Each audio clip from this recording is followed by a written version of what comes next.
Hello दोस्तों। तो कैसे हो आप सब। आई होप आप सभी को साल होंगे। तो आपका हमारे चैनल OTP स्टडी में स्वागत है।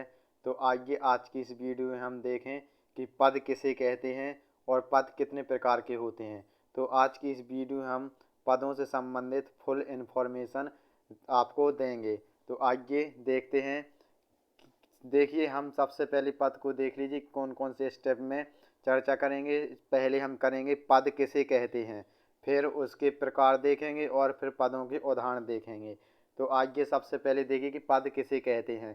तो पद की परिभाषा है, पद हिंदी व्याकरण का एक महत्वपूर्ण अंग माना जाता है, अर्थात शब्द ही दूसरा अंग पद होता है। या हम यह भी कह सकते हैं कि जब कोई सार्थक शब्द वाक्य में प्रयुक्त होता है उसे पद कहते हैं। ठीक, तो देखिए यहाँ पर कि पद कोई अलग से नहीं होता। अगर कोई सार्थक शब्द हो और उसे वाक्य में प्रयोग कर दिया जाए तो वही शब्द पद कहलाने लगता है। तो देखिए आगे, जैसे उदाहरण है, राज ने गाना गाया। तो देखिए प्रस्तुत पंक्ति में राज शब्द है और एक वाक्य में परिणत यानी प्रयोग किया गया है। यह वाक्य अब पद बन जाता है क्योंकि यह वाक्य के नियम का पालन करता है, अर्थात वाक्य एक सार्थक अर्थ देता है, इसलिए राज एक पद है। वैसे तो शब्द है, लेकिन जब कोई शब्द किसी वाक्य में सार्थक अर्थ देता है तो वह पद कहलाता है। तो देखिए पद के प्रकार। तो हिंदी व्याकरण में पद को 5 भागों में विभाजित किया गया है जो आगे दिए गए हैं। देखिए पहला है संज्ञा, दूसरा है सर्वनाम, तीसरा है विशेषण, चौथा है क्रिया, पांचवा है अव्यय। तो आप वीडियो को लाइक करना मत भूलें। देखिए अब हम इसको एक एक करके देखते हैं। तो देखिए संज्ञा। संज्ञा की परिभाषा की बात करें तो किसी भी व्यक्ति, नाम, जाति, जगह, गुण, द्रव्य, धर्म आदि को संज्ञा कहते हैं। अर्थात जब हम किसी व्यक्ति का नाम या जाति या जगह या कोई गुण या द्रव्य या धर्म आदि की चर्चा करें तो वहाँ वह संज्ञा कहलाती है। ठीक, अब इसके संज्ञा के भेद देखें तो संज्ञा 5 प्रकार के होते हैं। पहला है व्यक्तिवाचक संज्ञा। देखिए, जो संज्ञा किसी विशेष वस्तु, स्थान, प्राणी आदि के नाम का बोध कराए उसे हम व्यक्तिवाचक संज्ञा कहते हैं। अर्थात जब किसी शब्द से हमें किसी व्यक्ति या वस्तु या किसी जगह का बोध हो तो उसे व्यक्तिवाचक संज्ञा कहेंगे। ठीक, इसका दूसरा प्रकार है जातिवाचक संज्ञा।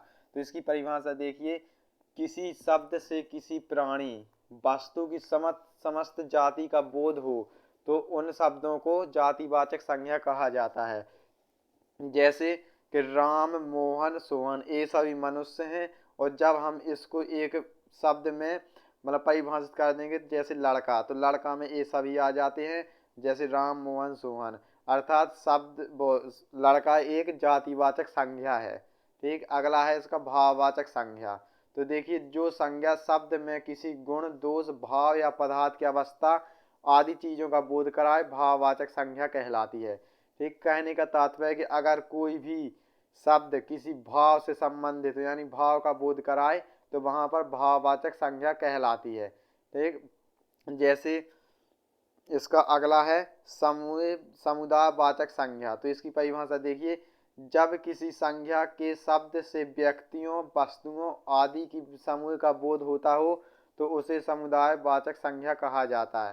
ठीक, जैसे एक क्लास में कई लड़के हैं तो उन लड़कों का कुछ ना कुछ नाम होगा और जब उन सभी लड़कों को हम एक समूह में परिभाषित करेंगे यानी एक क्लास, तो वो क्लास शब्द है यानी कक्षा, वह समुदायवाचक संज्ञा हो जाएगी।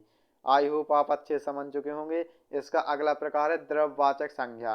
तो देखिए, वह संज्ञा जो पदार्थ की वस्तु जैसे द्रव, धातु आदि का बोध कराए उसे द्रव्यवाचक संज्ञा कहते हैं।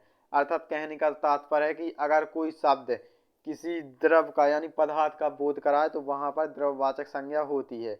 अब देखिए इसका दूसरा पहला था इसका संज्ञा, अब इसका दूसरा प्रकार है पद का दूसरा प्रकार सर्वनाम। तो देखिए, जिन शब्दों का प्रयोग किसी वस्तु, स्थान, व्यक्ति आदि के नाम हो या संज्ञा के स्थान पर प्रयोग किया जाए उसे सर्वनाम कहते हैं। जैसे हम किसी व्यक्ति का नाम ना लेकर उसे आप, तुम आदि कहकर संबोधित करते हैं तो देखिए कहने का तात्पर्य है कि जब हम किसी व्यक्ति को या जगह को या किसी वस्तु को उसके डायरेक्ट नाम से ना बुलाकर उसे तुम हम दे वे या यहाँ वहाँ आदि शब्दों से कहकर बुलाएं तो ये जो शब्द होते हैं वही सर्वनाम कहलाते हैं। ठीक, सर्वनाम के 6 भाग हैं। देखिए पुरुषवाचक सर्वनाम, निजवाचक सर्वनाम, निश्चयवाचक सर्वनाम, अनिश्चयवाचक सर्वनाम और संबंधवाचक सर्वनाम। छठवां है प्रश्नवाचक सर्वनाम। तो वीडियो को अपने सभी दोस्तों को शेयर कर दें ताकि वो भी पद से संबंधित सभी जानकारी प्राप्त कर सकें और इसका अध्ययन करें। अब देखिए 30 है इसका विशेषण। तो जिन शब्दों द्वारा संज्ञा और सर्वनाम की विशेषता अर्थात उसके गुण या दोष आदि का बोध हो उसे विशेषण कहते हैं। अर्थात कहने का तात्पर्य कि जिस शब्द से संज्ञा और सर्वनाम की विशेषता का पता लगे उसे विशेषण कहा जाता है। जैसे उदाहरण में देखिए राम अच्छा लड़का है। अब देखिए प्रस्तुत वाक्य में अच्छा उस व्यक्ति की विशेषता है, यानी इसमें संज्ञा क्या है, राज, वो राज, और इसमें सर्वनाम क्या है, लड़का। तो यहाँ पर राम लड़का है, कैसा है, अच्छा।